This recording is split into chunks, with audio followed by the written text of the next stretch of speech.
For those of you who are watching Murderbot like I am, which is a great time for me to once again plug it in that if you're someone who loves sci-fi stories that explore who is deserving of life and dignity and whether being organic grants us that privilege over a more synthetic life form, then you absolutely should be watching Murderbot on Apple TV. It's so goddamn good. And read the books as well if you get the chance. But as I was saying, if you're watching Murderbot like I am, then you're most likely looking forward to episode 6 dropping this Friday, considering where we left things off in episode 5 and the very, very suspicious character of Leebeebee. Because here's the thing. If, like me, you already clock Leebeebee as being a walking, screaming sign of she's here to betray you, then you probably wondered how you instinctively arrived at that thought, right? Like, what about the way in which she was introduced gave her away?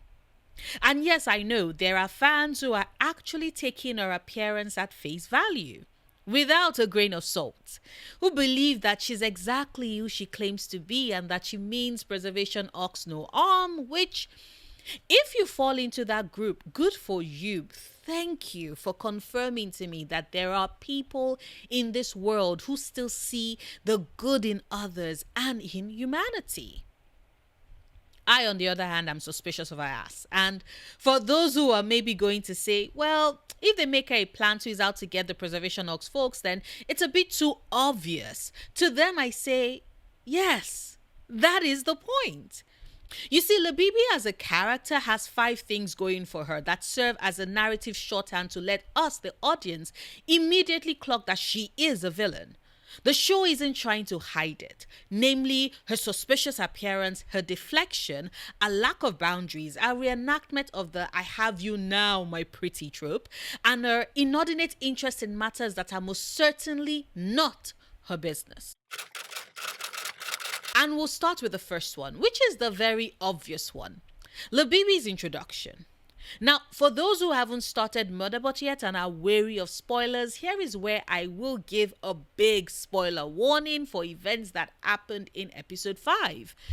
Just in case you want to pause this video right now, watch the show. It's 5 episodes so far, each at about 20 minutes, so it's a pretty quick watch if you ask me. And then you can come back after you're all caught up to watch this video. Deal? Okay, so as I was saying, Leebeebee's introduction. Now, events as we left them at the end of episode 4 saw Murderbot, who, after realizing that it's been infected with a combat override that would see it target the Preservation Ox team and eliminate them as per the programming that was running through its system, decided to shoot itself because it knew that nobody on the team would be willing to do so, especially not Dr. Mensah. Whilst the team were dealing with this sudden act by Murderbot and panicking about how they can get it to the pod and hopefully save it from dying, who shows up but Leebeebee, who is accidentally shot at by Arada when Pinley raises the alarm. Arada immediately feels guilty for having attacked someone that is seemingly innocent, who enters a state of shock as a result of the event, and Preservation Ox, because they are all inherently good people, bring her on board. That introduction is itself very suspicious because it immediately has your brain asking questions and trying to connect the dots. Namely, when the Preservation Ox team first arrived at the Delta 4 habitat and were trying to hail the inhabitants of the space, they got absolutely no response.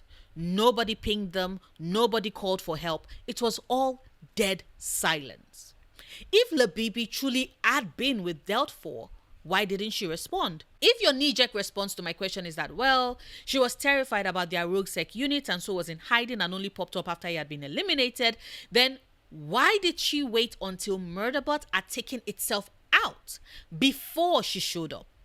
Especially considering that if she was waiting for the rogue sec unit to be taken out first, that had happened for quite a while before Murderbot realized that it was being overridden by a combat override that the other sec unit had implanted in it.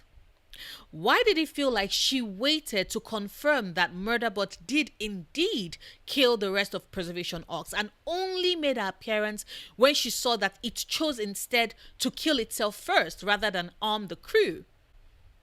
I don't know about you, but it's given Fine.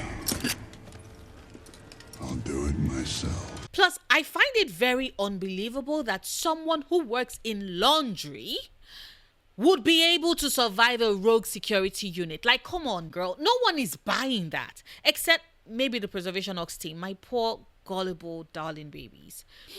Then there's the way she deflects after Dr. Mensah mentions to her that the Delt 4 sec unit didn't go rogue on its own and was instead forced to do so. When Mensah brings up if Leebeebee has an idea of why that happened, she responds in the negative and immediately deflects by turning her attention to Murderbot and calling up its very human-like experience, which to her was something that she had never noticed. A deflection that worked because the team stopped focusing on what exactly could have caused the Delt 4 sec unit to go rogue and instead focused on how indeed Murderbot does look quite human. And then Leebeebee follows it up by randomly, out of nowhere, tossing in the question of, does a Murderbot have a dick?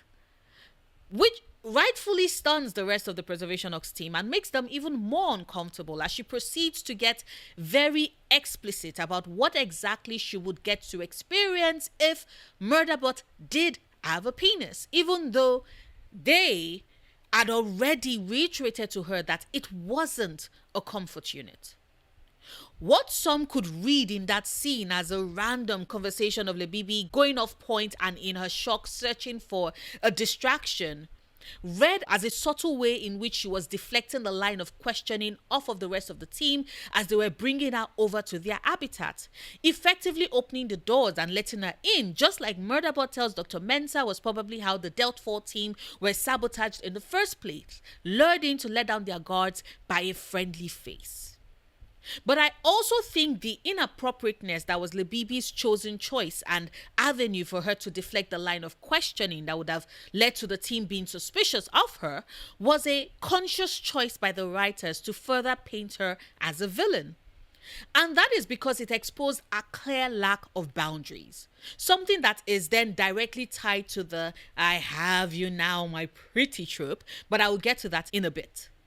Leebeebee's lack of boundaries is meant to be held up as a direct foil to the Preservation Ox team and how they've always interacted with Murderbot, whereby Leebeebee sees Murderbot as merely existing to fulfill whatever fantasy that she has, where she can talk about it and its non-existent dick however she pleases. Preservation Ox, in contrast, has always been markedly different. They notice that Murderbot doesn't like eye contact, and except for Gurathin in that one scene where he's trying to make a point, and I did make a video about that, by the way, if you haven't seen it yet, but except for Gurathin, that one time, the rest of Preservation Ox take great care to respect Murderbot's boundaries. It is why they try to keep Rathi from pestering Murderbot about its emotions and what it's feeling, because they are aware that that is something that Murderbot is not comfortable with. Having already established the baseline of kindness and care with Preservation Ox, the introduction of Leebeebee and how she treats Murderbot as this slab of synthetic material that exists to just serve and please her is meant to hint to us that she's operating under a very different moral code compared to Dr. Mensah and the rest of her collective. That is a sign written very visibly into the show that our brains are meant to figure out, connect, and understand that she is a villain.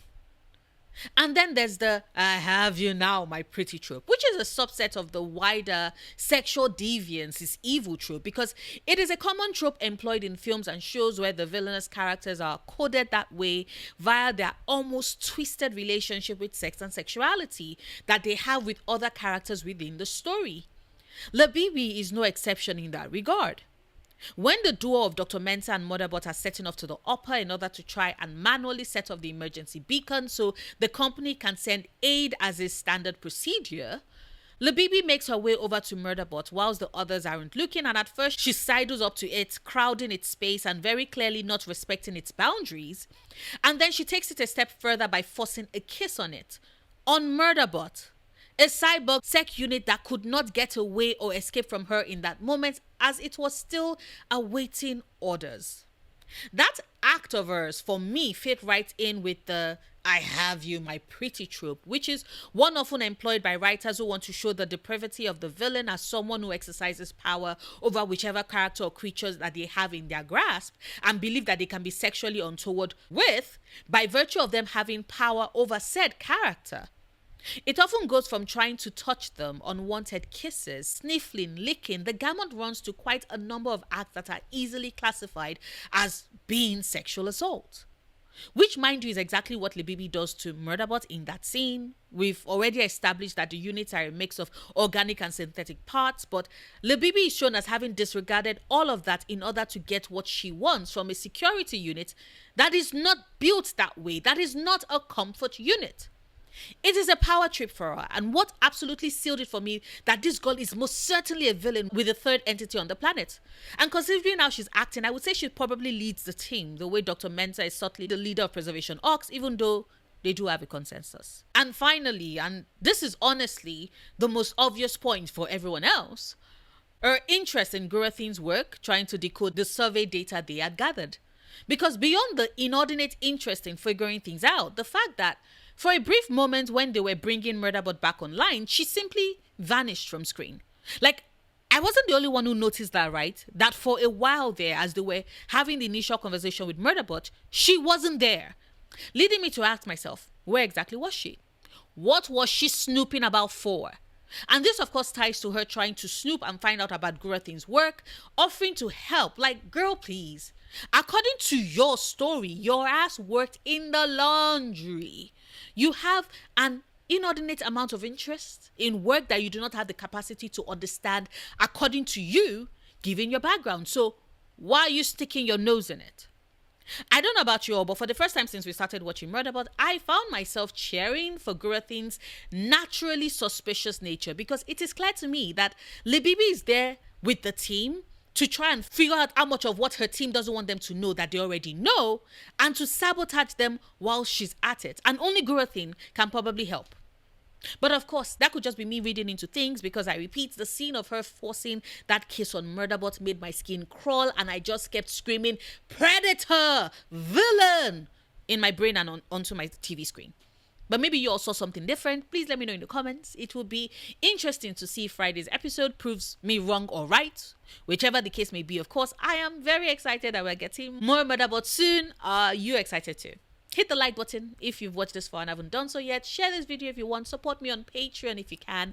And until tomorrow's video, do remember, obsessing over the things you love, perfectly valid coping mechanism.